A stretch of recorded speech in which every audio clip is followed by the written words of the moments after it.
चलिए, write a program to count all the alphabets, digit and special character in a string.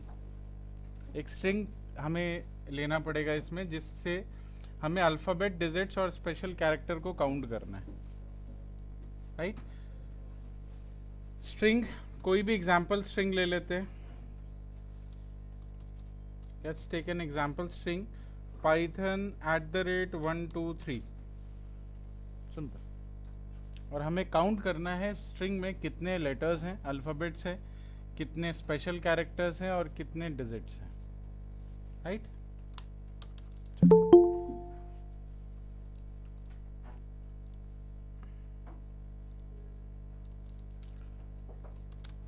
तो हर एक letter को आपको check करना है। इन शॉर्ट, हर लेटर को आपको चेक करना है कि क्या वो अल्फ़ाबेट है या फिर वो स्पेशल कैरेक्टर है या वो डिजिट्स है।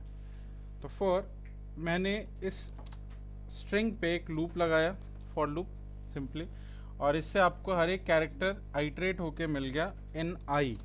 Now I have to check that if I is greater then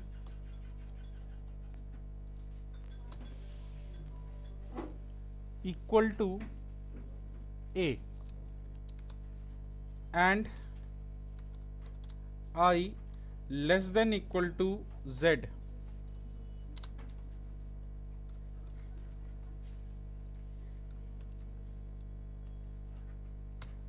ठीक है, और I greater than equal to capital A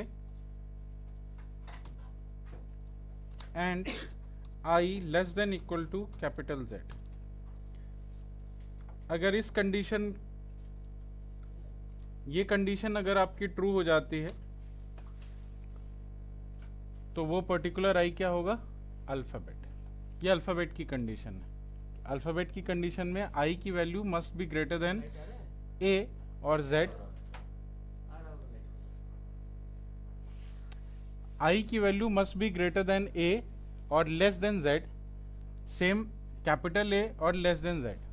ठीक है, अगर ये कंडीशन आपकी ट्रू होती है तो आपका कैरेक्टर अल्फ़ाबेट है। और अगर ये अल्फ़ाबेट है तो इसकी काउंटिंग करनी है। काउंटिंग करने के लिए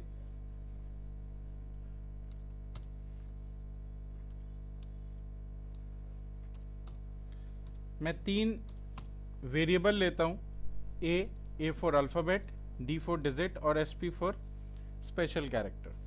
ठीक है, तो जब भी मेरा कैरेक्टर अल्फ़ाबेट होगा तो मुझे ए की वैल्यू को इंक्रीज करना है। सिंपल, जैसे जैसे आपका कैरेक्टर अल्फ़ाबेट होता गया, आपने ए की वैल्यू में +1 लगा दिया। राइट, सेकेंड कंडीशन एलिफ, अगर आपका कैरेक्टर डिजिट हुआ तो डिजिट होने की कंडीशन है I must be greater than equal to 0 and I must be less than equal to 9। अगर 0 to 9 है आपका तो that mean it's a digit. Digit अगर है तो डिजिट का काउंटर +1 कर दो आप, इसकी काउंटिंग हो जाएगी। और लास्ट में एल से नहीं लिखेंगे। अब जितने स्पेशल कैरेक्टर्स हैं उस स्पेशल कैरेक्टर का आप एक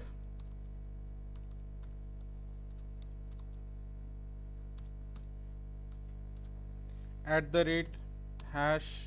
this this this this this, ये सभी स्पेशल कैरेक्टर्स हैं। ठीक है, इसको मैंने एक स्ट्रिंग में ऐसे ही नॉर्मली रख दिया और यहाँ पे आपने कंडीशन लगाई if I in special char then S P plus equal to 1। That's it. ये है काउंटिंग करने का तरीका। अब आप प्रिंट कर सकते हैं how many alphabet you have, कितने अल्फ़ाबेट्स हैं हमारी स्ट्रिंग में, कितने अल्फ़ाबेट हैं।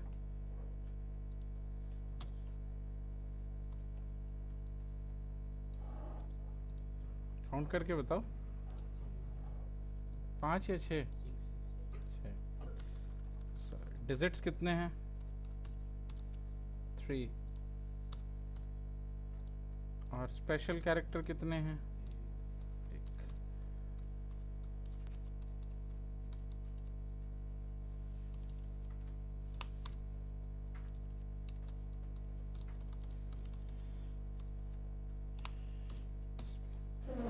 ठीक है, अब इस प्रोग्राम को रन करो, चेक करो।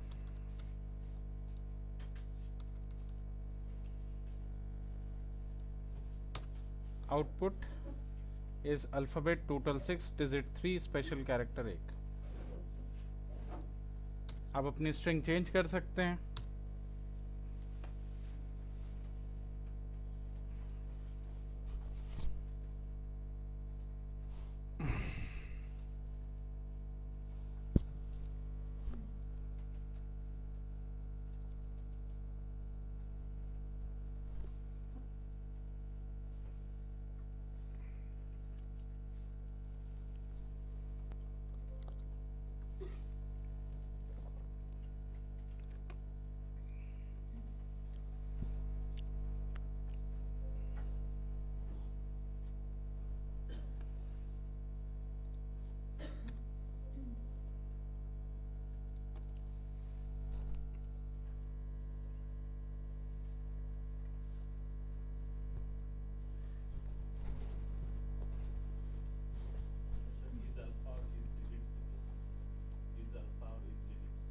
अभी स्ट्रिंग पढ़े नहीं है ना, स्ट्रिंग पढ़ेंगे तभी तो फंक्शन पता होगा स्ट्रिंग का।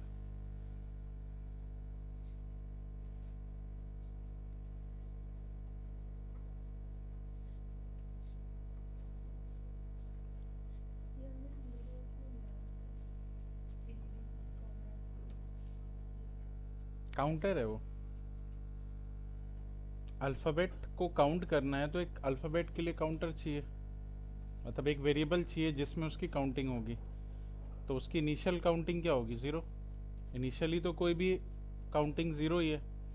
फिर जब अल्फ़ाबेट आपका मैच हो जाता है तो आप a की वैल्यू प्लस इक्वल टू 1 कर देते हैं। तो जब अल्फ़ाबेट मैच होगा तो a की वैल्यू बढ़ेगी, जितनी बार मैच होगा उतनी बार बढ़ेगी।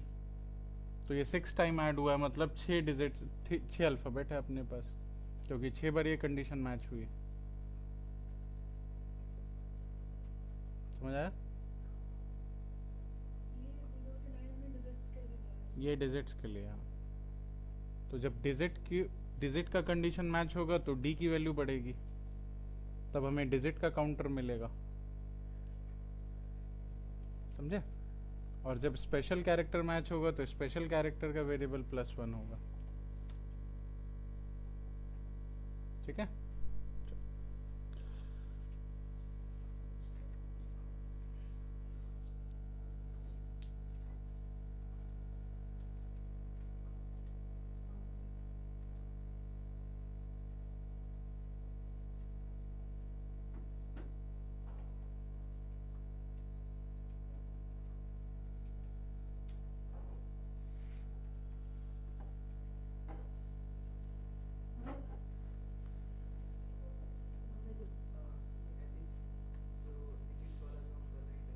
हम्म।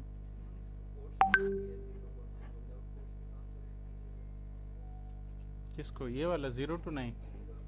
नहीं, क्योंकि आप 0 to 9 कहाँ से एक्सेस कर रहे हैं? ये जो डिजिट है, आप कौन से डिजिट को एक्सेस कर रहे हैं? आप 0 to 9 इंटीजर एक्सेस नहीं कर रहे हो, आप इस वाले डिजिट को एक्सेस कर रहे हो। It's a character. हाँ, तो इसमें इंटीजर नहीं है ना, ये तो कैरेक्टर ही है, आपके स्ट्रिंग से आ रहा है ना डेटा।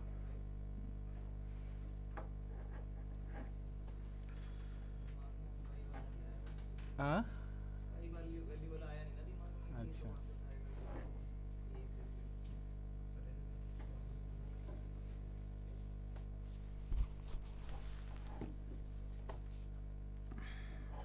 आपने ये डिफाइन ही नहीं किया। पर चेक करो, फॉर लूप से पहले ये वेरिएबल डिफाइंड है, ये वेरिएबल यहाँ यूज हुआ है।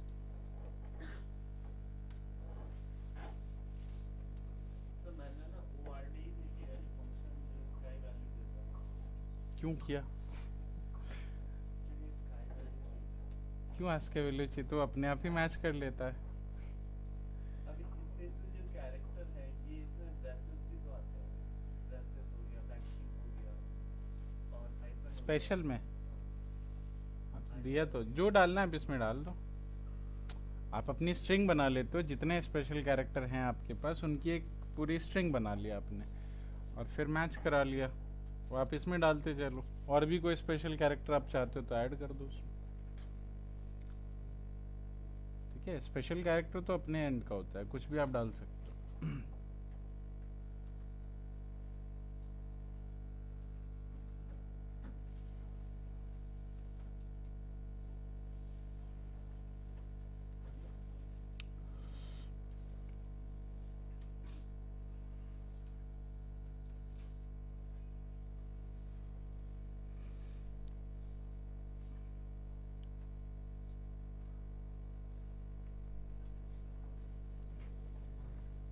हो गया, चलो ठीक है, आगे बढ़े।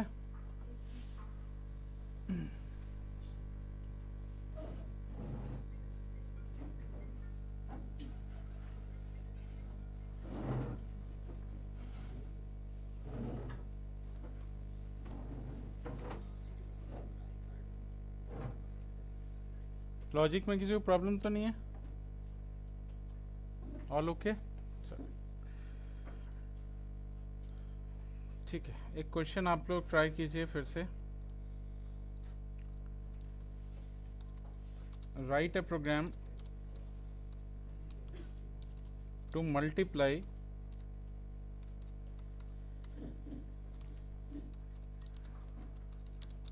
all the items from a list, from a given list।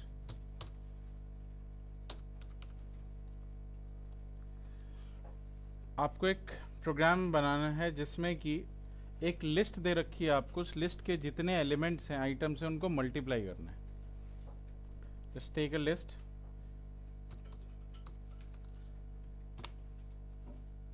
Eight five four three nine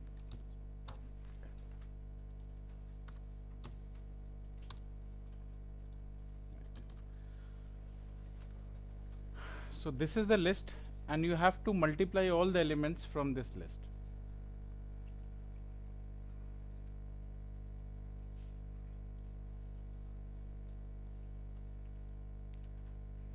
इस लिस्ट के सभी एलिमेंट को मल्टीप्लाई करना है।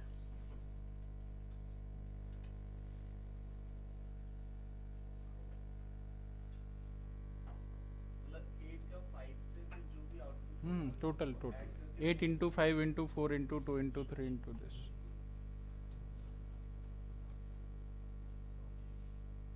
अब वो वैल्यू लिख नहीं सकते ना, हो सकता है ये लिस्ट की लेंथ बहुत बड़ी हो, कितनी वैल्यूज लिखोगे आप। सो आपको लूप की हेल्प से ये करना है।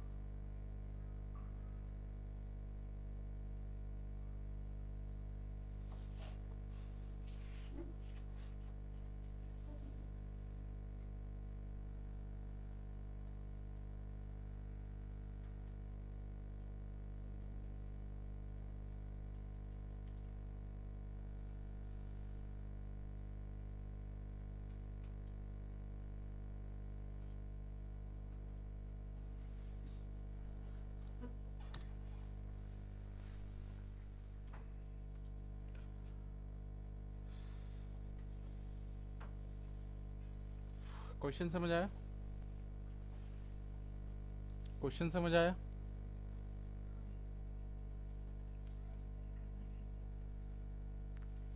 लॉजिक समझना बस, कैसे करना है इसको। लूप कहाँ तक चलेगा, आप लिस्ट पे लूप चला रहे हैं तो लिस्ट के स्टार्टिंग से एंड तक चलेगा। आप फॉर लूप में बेसिकली ये थोड़ी बताते हो कहाँ से कहाँ तक जाना है, वो तो अपने आप ही चेक कर लेता है ना कि लूप लूप को, फॉर लूप को आपने डेटा दिया, उस डेटा की जितनी लेंथ है वो अपने आप ही स्टार्टिंग टू एंड चल जाएगा।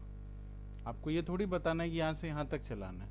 आप वाइल लूप थोड़ी लगा रहे हो, आप फॉर लूप लगा रहे हो। फॉर लूप का ये फीचर है ना कि आपने उसको डेटा दिया, उस डेटा में जितनी वैल्यूज हैं स्टार्टिंग टू एंड वो सारे डेटा को आइटरेट कर देगा। समझे।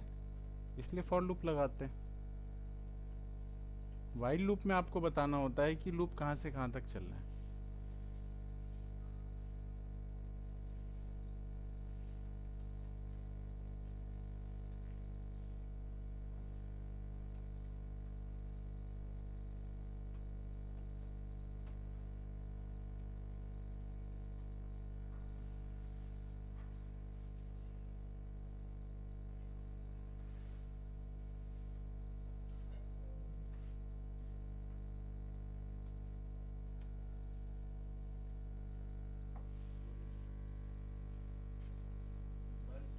मतलब एक वेरिएबल लेंगे, उसमें वो जो प्लस इक्वल करते हैं उसमें जो मल्टीप्लाई इक्वल करती है और आई की वैल्यू रखती है। ठीक है।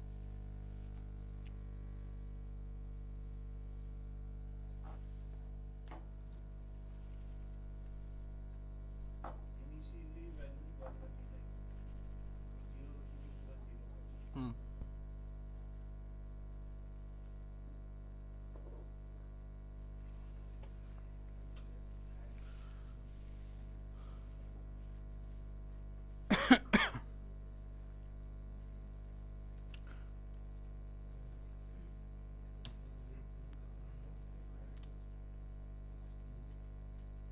हो गया।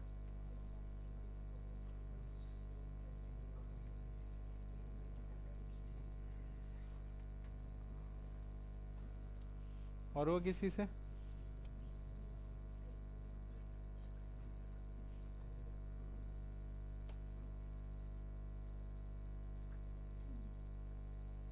ठीक है। चलो देख लो इधर, for I in list, list पे लूप लगाया, सारी वैल्यू आइट्रेट हुई 1 बाय 1। पहली वैल्यू आई 8, 8 को मल्टीप्लाई करना है 5 के साथ, बट अभी 5 आया नहीं है, 5 नेक्स्ट टर्म में आएगा। तो अभी तो हमारे पास 8 ही है, राइट।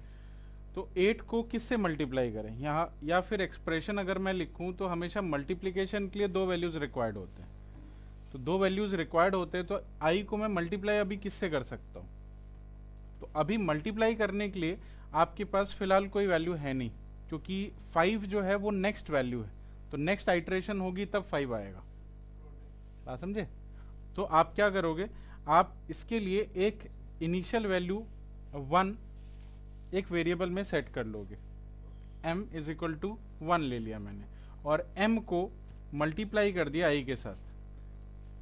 तो i को कोई फर्क नहीं पड़ा, i को कोई फर्क नहीं पड़ा, बिकॉज i वॉज 8 और 8 मल्टीप्लाई बाय 1 स्टिल 8 है, राइट। इसलिए m की वैल्यू मैंने 1 रखी, और इसको स्टोर करना है m में। तो जो इसका आउटपुट है वो स्टिल m में स्टोर हो गया। तो 8 इंटू 1 8, तो m में स्टोर हो गया 8। नेक्स्ट टाइम जब फिर से आइट्रेशन हुई तो अब i की वैल्यू आई 5 और m की वैल्यू थी 8, तो 8 इंटू 5, अब मल्टीप्लीकेशन स्टार्ट हो गया आपका, ठीक है। तो i की वैल्यू 5, m की वैल्यू 8, इनका मल्टीप्लीकेशन यहाँ पे आ गया। फिर से नेक्स्ट आइट्रेशन हुई तो i की वैल्यू 4, और जो m में है वो पिछले का मल्टीप्लीकेशन था 8 इंटू 5 का, जो आपकी m में है, नेक्स्ट मल्टीप्लीकेशन हो गई। और जब ये लूप कंप्लीट हुआ, you get the total multiplication, इसको प्रोडक्ट बोलते हैं वैसे, है ना, एग्रीगेशन प्रोडक्ट है ये।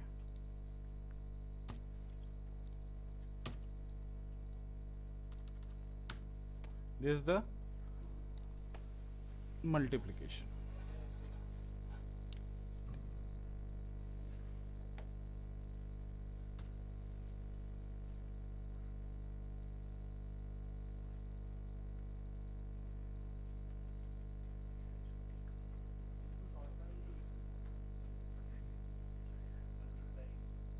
हाँ, m multiply equal to i लिख सकते हैं।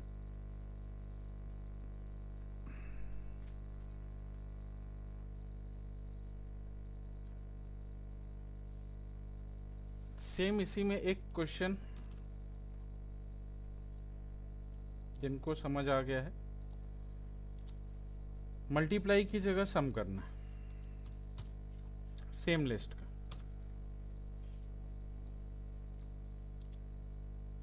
थोड़े बहुत चेंजेस करने हैं, करके बताओ।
ठीक है, you take a variable s equal to 0, क्योंकि अब यहाँ पे सम करना है तो इसको 0 लेना पड़ेगा। s प्लस आई, s में स्टोर करो, टोटल सम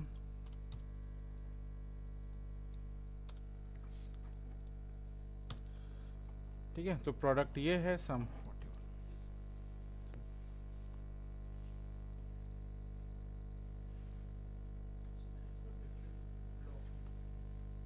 क्या।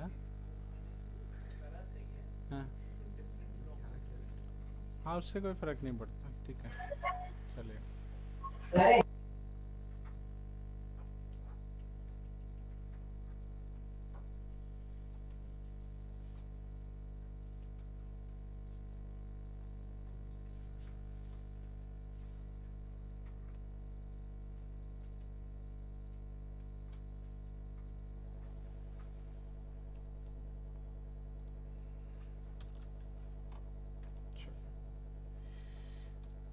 एक और सेम इसी तरह का लिस्ट, बट थोड़ा सा डिफरेंस।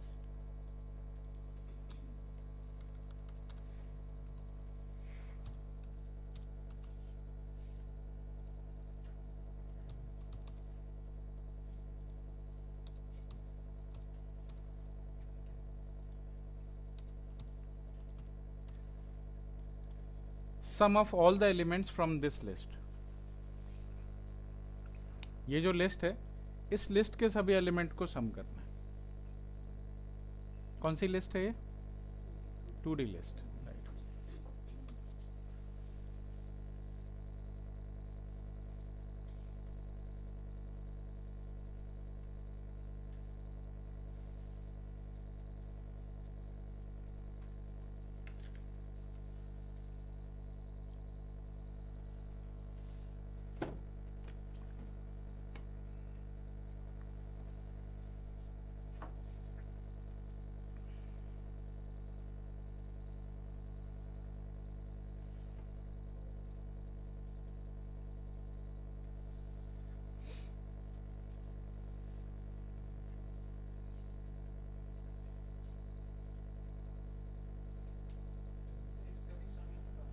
हाँ,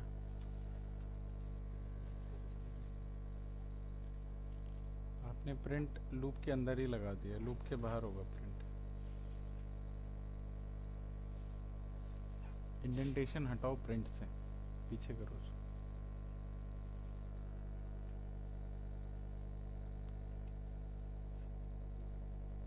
हो गया? चलो।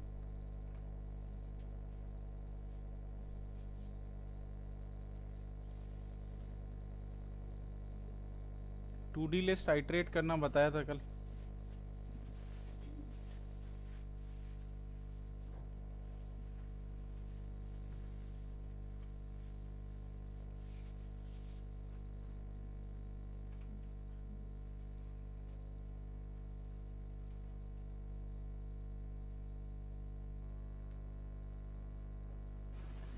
सर एक डाउट था, पूछिए।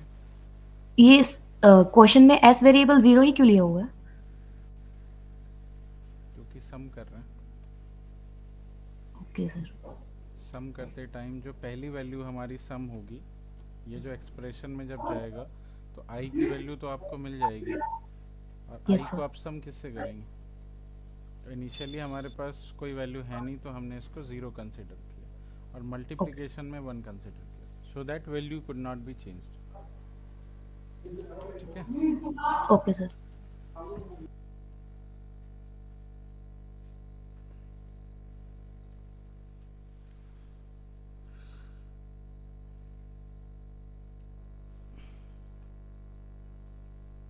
डन।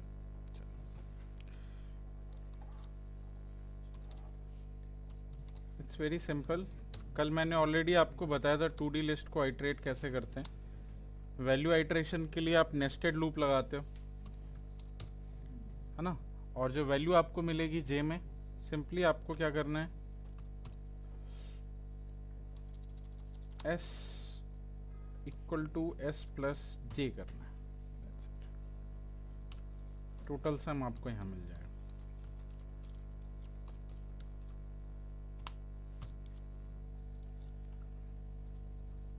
ठीक है।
ओके, आगे बढ़े।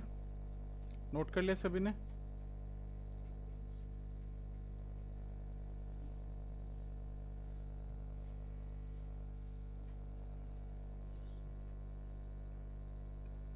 ठीक है, आउटपुट 42 आना चाहिए इसका।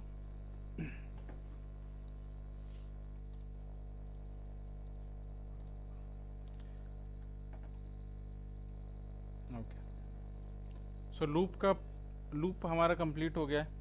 ठीक है, वाइल लूप, फॉर लूप, सब कुछ कंप्लीटेड है।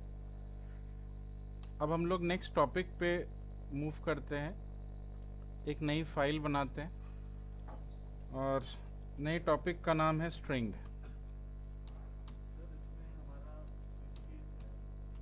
स्विच केस स्विच केस है, है? स्विच केस यहाँ होता ही नहीं, मैच होता है। ज़रूरी नहीं है, मैच यूज़ ही नहीं होता, मतलब बहुत रेयरली यूज़ होता है। इफ एल्स इज़ ओके, हर जगह इफ एल्स ही यूज़ होता है। मैच बहुत कम स्क्रिप्ट में, मैच वैसे भी यहाँ वो कहीं और से उठाया गया है, यूज़ नहीं होता इसमें ज़्यादा। कहीं आपने देखा भी नहीं होगा कि मैच कहीं यूज़ भी हो रहा है। कोई भी आप सर प्रोग्रामिंग उठा लो, कहीं मैच दिखेगा नहीं आपको। कॉन्टिन्यू स्टेटमेंट का कोई क्वेश्चन? आप कोई किसी भी लेवल की प्रोग्रामिंग ले आओ, वहीं वहाँ कहीं आपको मैच दिखेगा ही नहीं,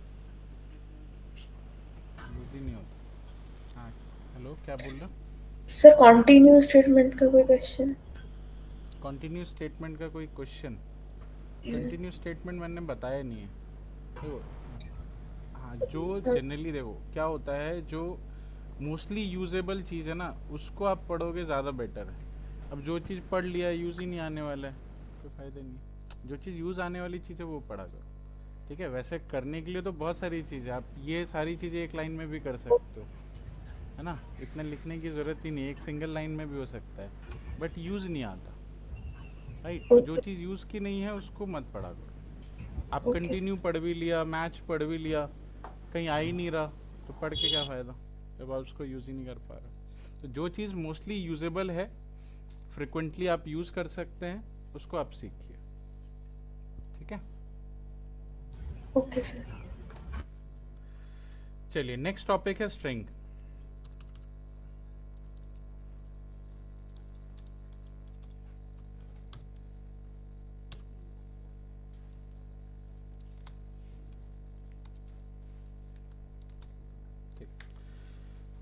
स्ट्रिंग क्या होता है? So string is a data type, Python का डेटा टाइप है to store text data. String is a data type to store text data. ठीक है, या इसका दूसरी डेफिनेशन देखिए तो it's a sequence of character. Sequence of characters.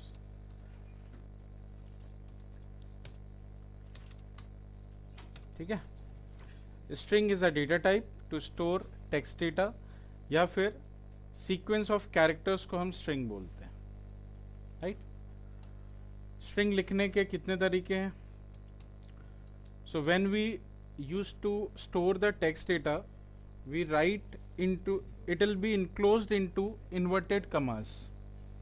ठीक है, स्ट्रिंग हमेशा इन्वर्टेड कमाज में इनक्लोज्ड होता है।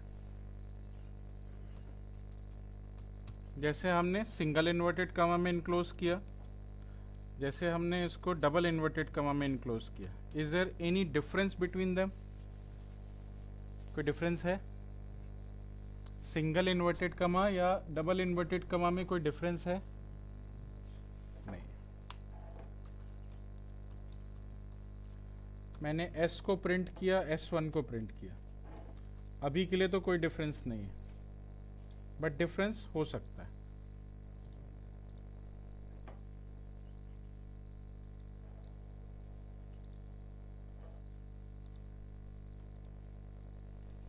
दोनों का आउटपुट सेम है, बट डिफरेंस हो सकता है। डिफरेंस क्या है?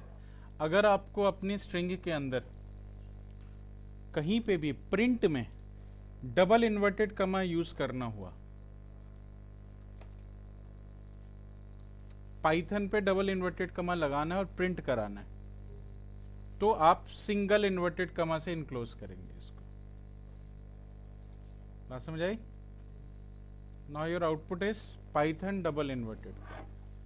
जब हमें डबल इन्वर्टेड कमा को प्रिंट करना हो तो सिंगल इन्वर्टेड कमा में इनक्लोज करेंगे, और जब सिंगल इन्वर्टेड कमा को प्रिंट कराना हो तो डबल इन्वर्टेड कमा में इनक्लोज करेंगे। ये डिफरेंस होता है, अदरवाइज कोई डिफरेंस नहीं। ठीक है, जब हमें सिंगल इन्वर्टेड कमा को प्रिंट करना हो, जैसे कई बार हम लोग इंग्लिश में एपोस्ट्रॉफी लगाते हैं, है ना, और एपोस्ट्रॉफी होता है सिंगल इन्वर्टेड कमा। इनक्लोज किससे करेंगे? डबल इन्वर्टेड कमा से। आप सिंगल से नहीं कर सकते, क्योंकि सिंगल से करेंगे तो प्रॉब्लम होगी। करके देखें,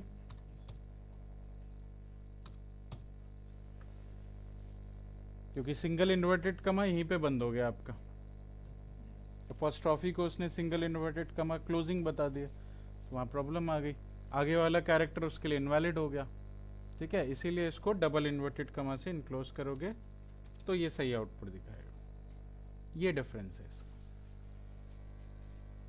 तो आप सिंगल में डबल इन्वर्टेड कमा को प्रिंट करा सकते हैं और डबल इन्वर्टेड कमा को सिंगल इन्वर्टेड कमा में प्रिंट करा सकते हैं। ठीक है,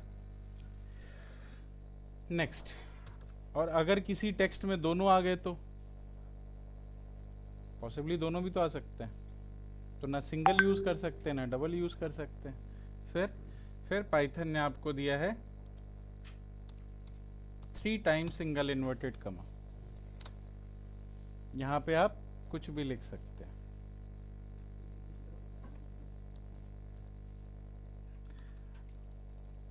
मान लो मेरे पास कोई टेक्स्ट है, उसमें मुझे डबल इन्वर्टेड कमा भी यूज करना है और सिंगल का भी कोई सिंगल इन्वर्टेड कमा का कोई कैरेक्टर यूज करना है।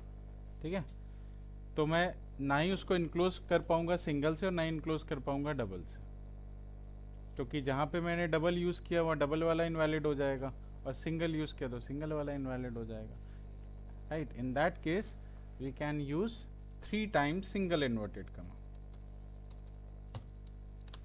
ठीक है, यहाँ पे आप जो कुछ भी लिखेंगे हर चीज वैलिड है एज अ स्ट्रिंग, और इसमें आप मल्टी लाइन टेक्स्ट भी लिख सकते हैं। इसमें ऑप्शन नहीं होता मल्टी लाइन लिखने का, ना ही इसमें ऑप्शन होता है मल्टी लाइन लिखने का, लेकिन 3 टाइम्स सिंगल इन्वर्टेड कमा में आप मल्टी लाइन भी लिख सकते हैं।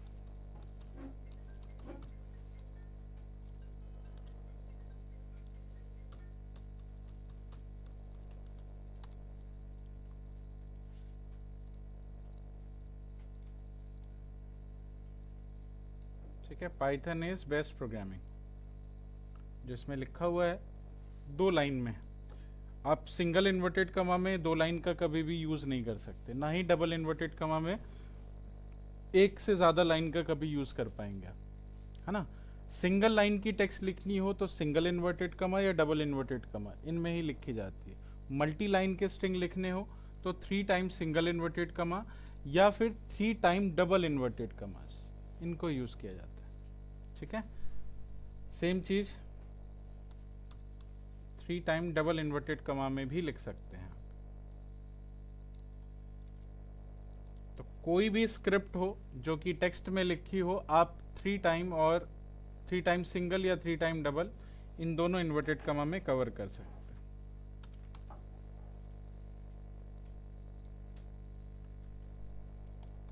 ठीक है, समझ आया।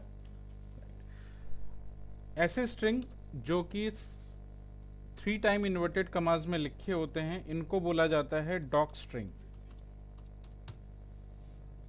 इनको बोलते हैं doc string. A string which is used for documentation. A string which is used for documentation. ठीक है,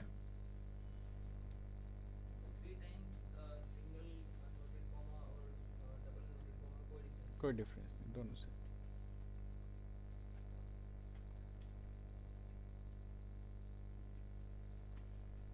डॉक्यूमेंटेशन स्ट्रिंग है। कहाँ यूज होती है डॉक्यूमेंटेशन स्ट्रिंग? जैसे आप मान लो कोई फंक्शन यूज करते हैं, प्रिंट फंक्शन यूज करते हो। अब प्रिंट में जैसे आप होवर करेंगे, आप देखोगे कई सारी चीजें आपको यहाँ पे डॉक्यूमेंटेशन पे दिख रही होगी, है ना।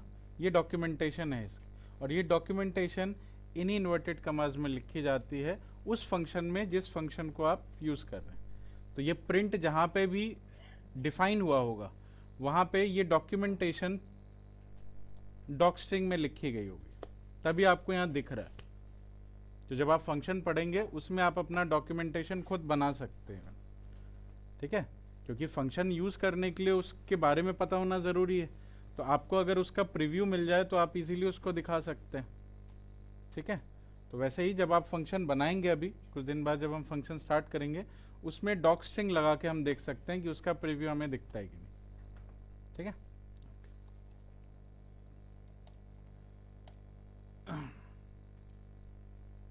चलिए अब स्ट्रिंग में जो भी कैरेक्टर्स आप रखते हो, वो कैरेक्टर एक सीक्वेंस में रखा गया होता है। सीक्वेंस ऑफ कैरेक्टर है स्ट्रिंग। सीक्वेंस का मतलब होता है कि the data, the character which is used in string has a position number, है ना। हर एक कैरेक्टर का एक पोजीशन नंबर, एक इंडेक्स नंबर डिफाइंड है। इंडेक्स नंबर को ही सीक्वेंस नंबर बोलते हैं, राइट। जैसे इस स्ट्रिंग में जो पहला लेटर है उसका सीक्वेंस नंबर है 0, second letter has a sequence number of 1, 2, 3, 4, जिसको हम इंडेक्स नंबर भी बोलते हैं, राइट। और अगर आपको इस स्ट्रिंग के पहले कैरेक्टर को एक्सेस करना हो तो उसके इंडेक्स नंबर से हम उसको एक्सेस कर सकते हैं। जैसे मैंने पहला कैरेक्टर एक्सेस किया 0 से, यू गेट D। दूसरा कैरेक्टर एक्सेस करना है, we can use 1।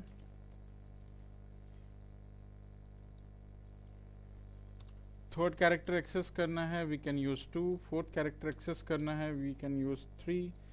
Fifth character access करना है, we can use 4।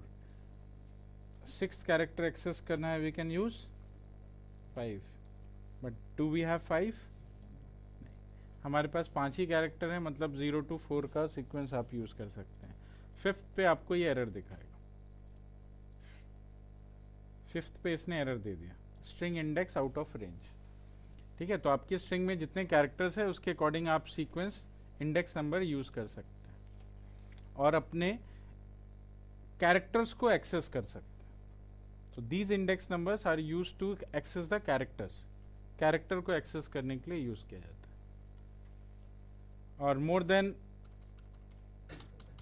Defined index number we can not use further.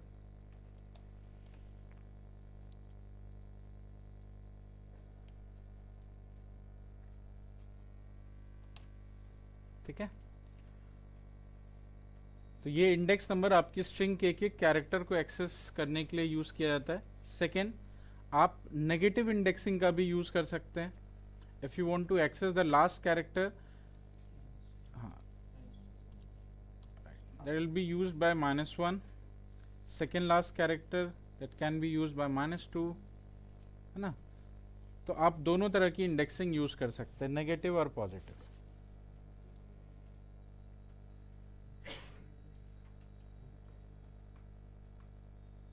ड्यूकैट, और यहाँ से जब मैंने -1 से एक्सेस किया तो get U T and this is A. ये last character, second last character, -3 से आपको ये सी मिल जाएगा, -4 से यू और -5 से डी। ठीक है, सिंपल है। इंडेक्स की काउंटिंग है। आप काउंटिंग अगर आगे से करते हैं तो पॉजिटिव वे में करना पड़ेगा, अगर आप पीछे से काउंटिंग करते हैं so will start by negative counting. ठीक है, इसका फ़ायदा बस ये होता है कि आपको लास्ट से डेटा एक्सेस करना ईजी हो जाता है। If your string is very larger you can access your data from the last very easily. आपको पूरा काउंट नहीं करना पड़ेगा, है ना।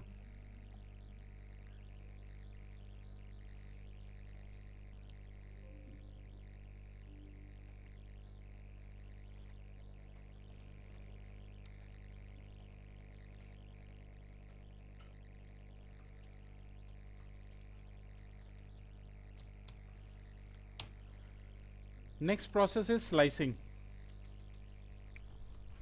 स्लाइसिंग किस लिए यूज होता है?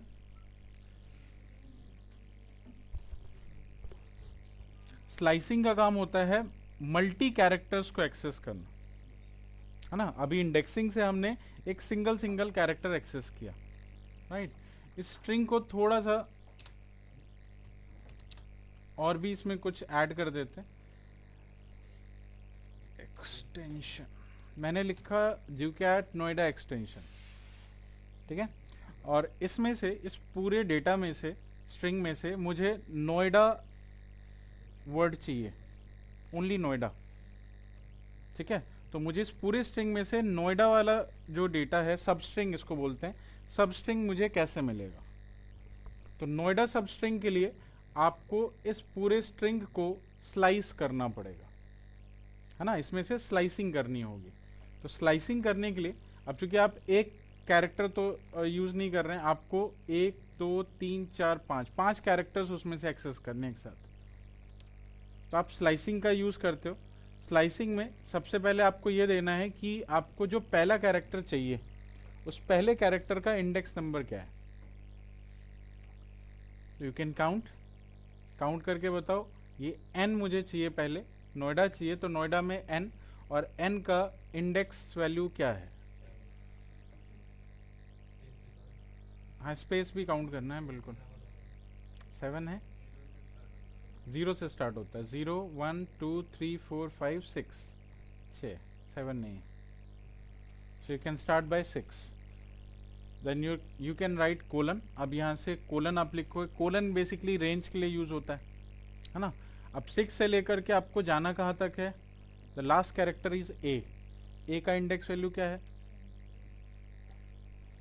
6 7 8 9 10। अगर ये 10 है तो you will have to write 11, जैसे हम रेंज में लिखते हैं। तो 6 से लेकर के 10 तक के स्टेप तक आपको जाना है with a step value of 1। ठीक है, तो 6 7 8 9 और 10 इन इंडेक्स पे जो भी कैरेक्टर्स होंगे वो सारे कैरेक्टर्स आपको मिल जाएंगे एंड यू विल गेट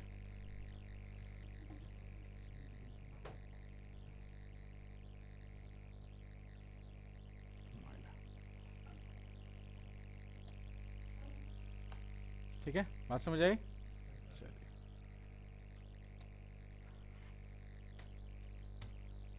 अब आपको दूसरे टर्म में एक्सटेंशन को स्लाइस करना है, करके बताओ। स्टेप वैल्यू, स्टेप जो चेंज होता है, जैसे आपने स्टार्ट और एंड दिया ना, स्टेपिंग चेंज करनी। एक्सटेंशन को कैसे स्लाइस करें?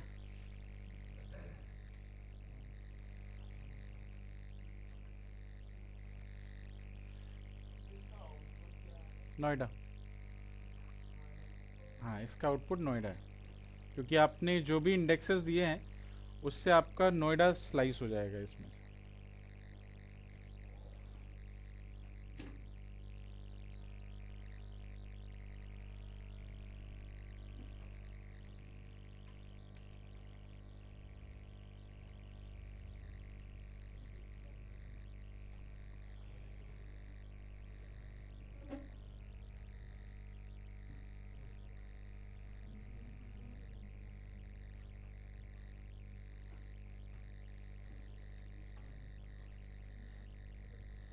क्या लिखे?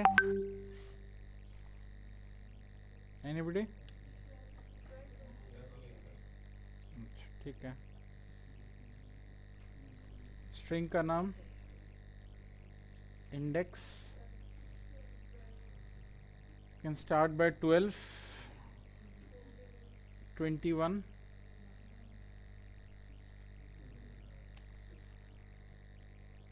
मिल जाएगा एक्सटेंशन।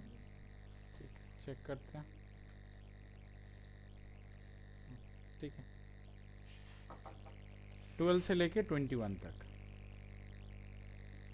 ये 12 है और ये 20, ये 20 पे है, सो 21 लिखना होगा आप। Step you can skip it out. अगर आपका 1 ही स्टेप है तो आप स्किप कर सकते हैं, जैसे रेंज में करते हैं, है ना। रेंज में स्टेप वैल्यू अगर 1 होती तो आप स्किप कर देते हो, वैसे यहाँ भी कर सकते हैं।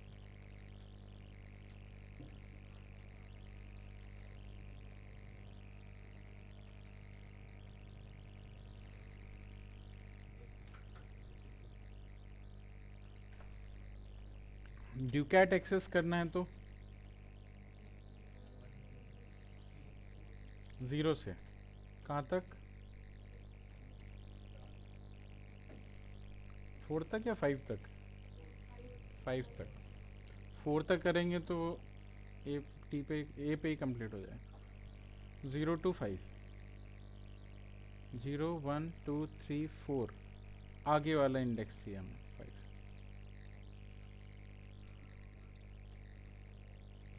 ठीक है, तो इससे आपको ड्यूकैट मिल जाएगा।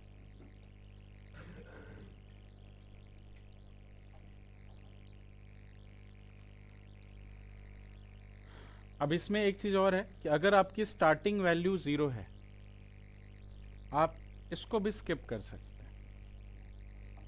ठीक है, अगर आपको स्लाइस करना है फर्स्ट लेटर से तो आप पहली वैल्यू 0 लिखते हैं, 0 भी स्किप किया जा सकता है। अगर आप 0 नहीं लिखते हैं तो it will start by default by 0, then goes up to 4। ठीक है, इससे भी आपको सेम आउटपुट ही मिलेगा। पहली वैल्यू स्किप की जा सकती है, राइट। दूसरा, आपने एक्सटेंशन एक्सेस किया था, एक्सटेंशन में आपने स्टार्ट किया था 12 से।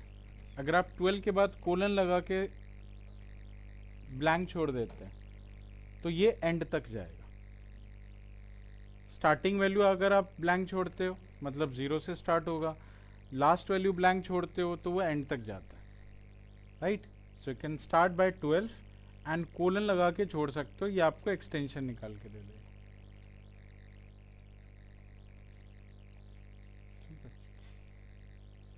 ठीक है, सो ये स्लाइसिंग के कुछ ट्रिक्स हैं जो आप यूज़ कर सकते हैं स्लाइसिंग करने के लिए।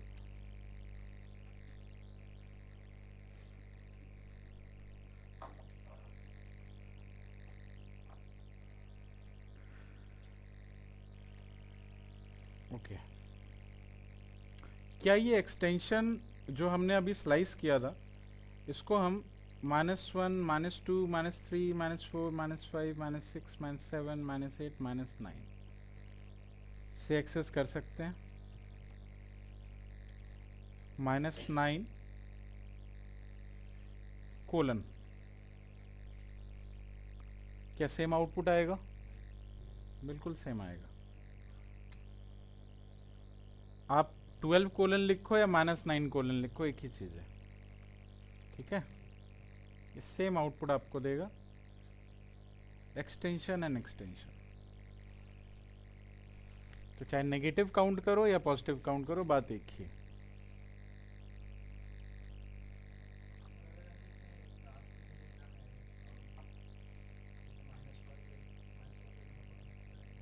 नहीं, -1 नहीं देना है ना, क्योंकि मुझे स्टार्ट करना है -9 से, फिर -10, -8, -7, -6, -4 चाहिए ना। तो इसमें क्या हो रहा है, इसमें +1 हो रहा है बेसिकली। -9 में +1 करते हैं तो -8 मिलता है। अगर आप -1 कर देंगे तो -10 मिलेगा। आप समझे? ये जो आपका स्टेपिंग है, ये स्टेपिंग ऐड की जाती है।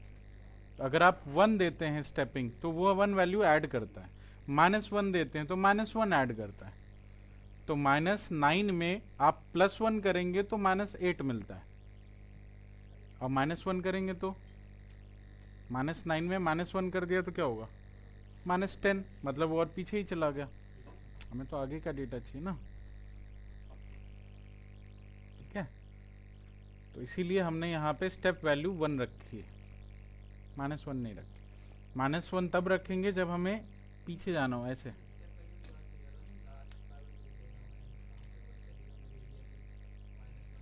नहीं दे सकते, नहीं, वो आपको खाली ही छोड़ना पड़ेगा।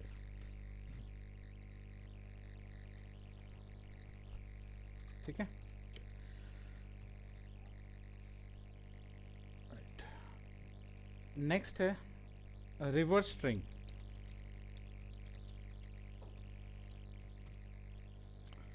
आपको स्ट्रिंग को रिवर्स करना है। जैसे मुझे इसमें से स्लाइस करना है ड्यूकैट, लेकिन रिवर्स में। First we need to have TACUD, इस सीक्वेंस में चाहिए, रिवर्स स्ट्रिंग चाहिए। क्या लिख सकते हैं?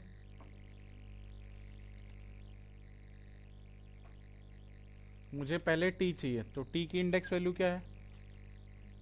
5।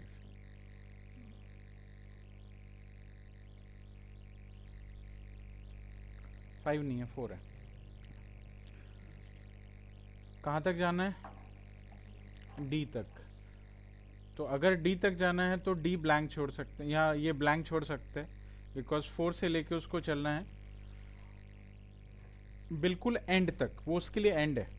तो अगर वो एंड है तो you can take it as blank and then -1, जो कि आपका रिवर्स स्टेप वैल्यू है, आपको मिल जाएगा रिवर्स।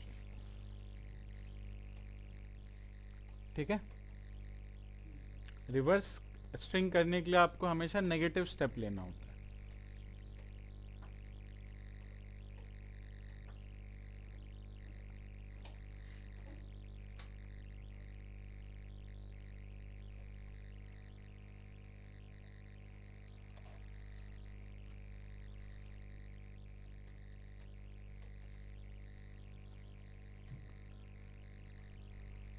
इसका आउटपुट बताओ क्या होगा?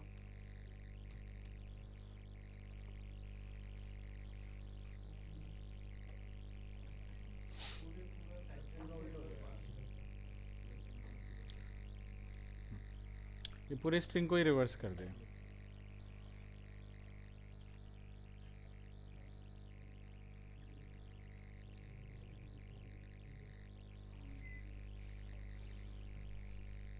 ठीक है,